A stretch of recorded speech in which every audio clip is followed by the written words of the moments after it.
I see, time after time, I pressure people into going over and cutting boards on the saw in the build lab. And people will act scared to death the first time they do it, and they're like, this was no big deal. I don't know why I was afraid of doing this, right?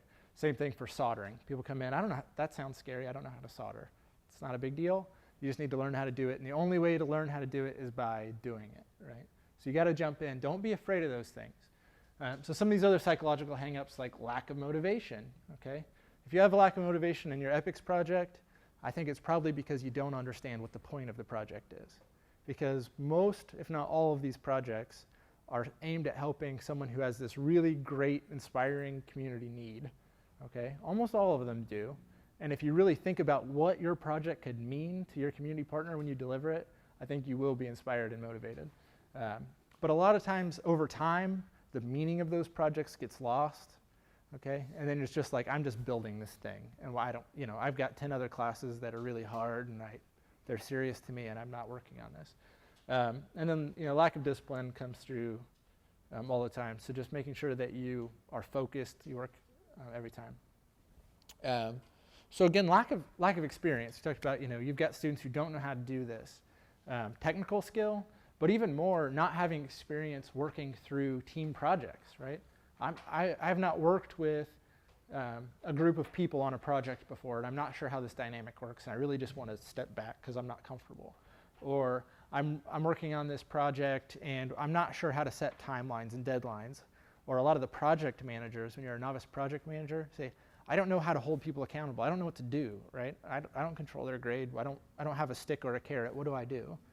But those are the things that you learn, because when you get to be in design teams, most of the time you'll have a diverse team from different disciplines, not just different areas of engineering, but you'll have someone from marketing, quality, manufacturing, people with completely different educational backgrounds, right? And you have to be able to work with that team, even though you can't hire, fire, give them raises or demotions, things like that, okay? You have to be able to get those people to work for you, with you, even though you don't have that carrot and a stick. And that's a skill you have to learn. And we can help you with that. So when you have trouble, come talk to us. Talk to the other project managers, see what's worked for them, things like that. So even if you're not a project manager, if you're a design lead, or if you're just within a subcomponent of the team and you feel like you need to help that team move because they're not moving, right? It's not going. You don't have any of that momentum. So that's one of those things where you can start saying, okay, what are the big picture things we need to do in this project, right? Let's map those out. And who's going to take responsibility for this one and this one and this one? And what are the steps? What do you think it'll take to do? And how long is each of those going to take? And then you write that plan out, and you get to have what we try and get you guys to do a Gantt chart, but we usually do it at the beginning. You don't have any clue what you're doing, right? So they're usually awful to begin with.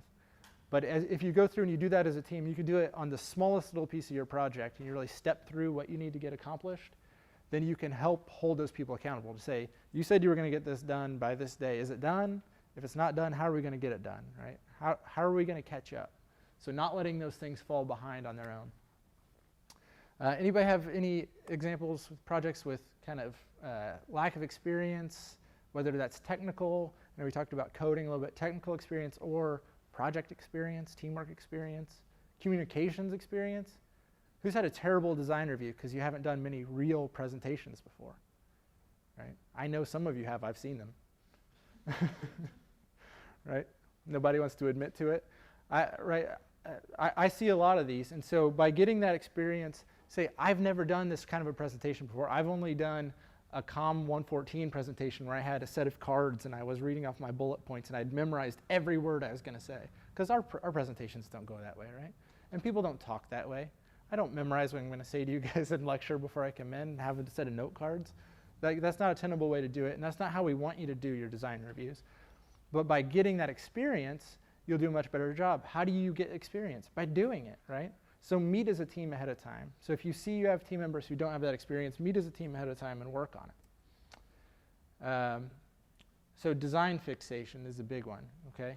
We're going to do this project like this because this is the first concept we came up with, and we've been working on it for 2 semesters, and it's how we have to do it. Why, right? Why is it still the best? Why is it the best solution? So I don't know if any of you are in the GDAT team. I don't see anybody off the top of my head that I recognize, but yeah. So this team hates me because every time I do design review for them, they have this waste measurement device, which is a damn tape measure, right? And it's like electronic, and submits an app to a database. I'm like, just take a tape measure and wrap it around you. And it's not that I think that their design is wrong. I think what the problem is that they're not stepping back and looking at what's the simplest way to get this done, right? And so they've come up with some good explanations that I accept for why they're doing what they're doing on the tape measure. But in all of your projects, you could step back and look at our design and say, this is what we've been doing and what we've been working on. Is this the best solution for this problem, right? Because these are open-ended problems that you all have. People are looking for a solution. They're not looking for a specific solution, right? So how do you help them come up with, how do you help your team step back and say, all right, this is week 4, this is week 12, this week, I think it's week 12, right? We've got 3 weeks to go for design review, 2 weeks to go. Is this still the right solution? Or should we spend that 2 weeks coming up with a better solution so that next semester can step forward, right? So getting away from that design fixation. Dr. Oakes likes to give the example. He took a team to the zoo years ago and they came up with a solution for the project on the ride home, and when they got back, they went in, got the project order form, and wanted to order this like $300 laser before they'd even gotten back from the visit. He's like, you guys don't have any idea what you're doing yet. You need to think through all of the options, right? So when you start a project, first thing you should do is diverge ideas. That means you should come up with as many ideas as you can, and then converge down upon the best one. Don't pick 1 or 2 and then go, right? So think through lots of different options. So goal and vision, I talked about this a little bit. If you're not sure why your project is in existence or what you're trying to do, you're not going to have the motivation, right? So if you have a bad community partner or a community partner that you're not communicating well with, it's hard to have motivation. But I'll give again the School for the Blind here in Indiana as a good example of a community partner who we're engaged with, and the team knows exactly why they're doing what they're doing, right? They're motivated and they work really hard because they meet the students who are going to use that device twice a semester, and they know them, in a first name basis, and they can say, if I make this, it'll help this person who I know. And that's really motivating. So even if you're designing something for a broad group of people, like the Ironman team and the mobility team is designing below the leg amputation for anyone who could need that. So they don't have a specific person in mind, but when they meet with specific community partners, you get energized, you're excited, you're motivated, and that gumption level goes way up, right? So talk with your community partner. I think we've talked about scope creep in enough other lectures. I won't go into that. Anybody have any team conflict? Everybody get along really well? You guys all get along perfectly? Yes? No? Okay, I see like a couple half-hearted hands. I know that you have team conflict. I know that there are people on your teams who are hangers-on. They don't do anything. They just like sit there in class and like get their laptops out in the back of the room and that kind of thing. So communicate with those people.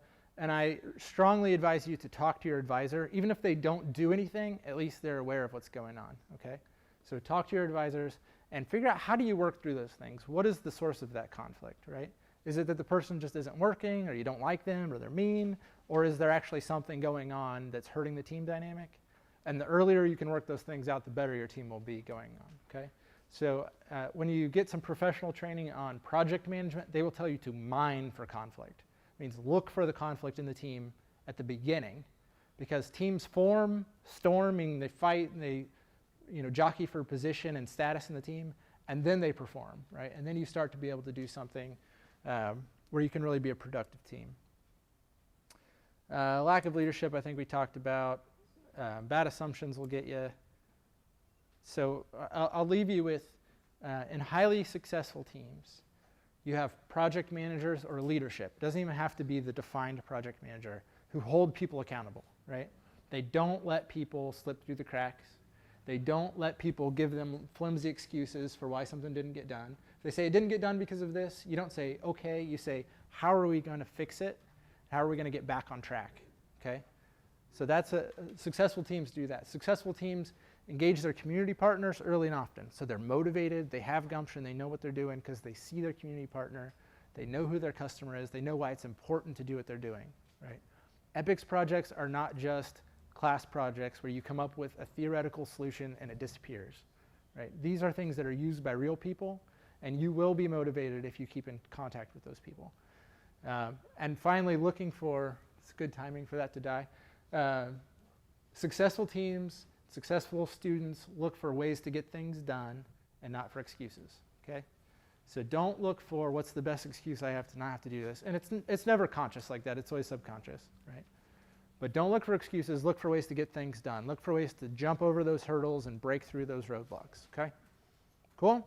All right, thank you all very much.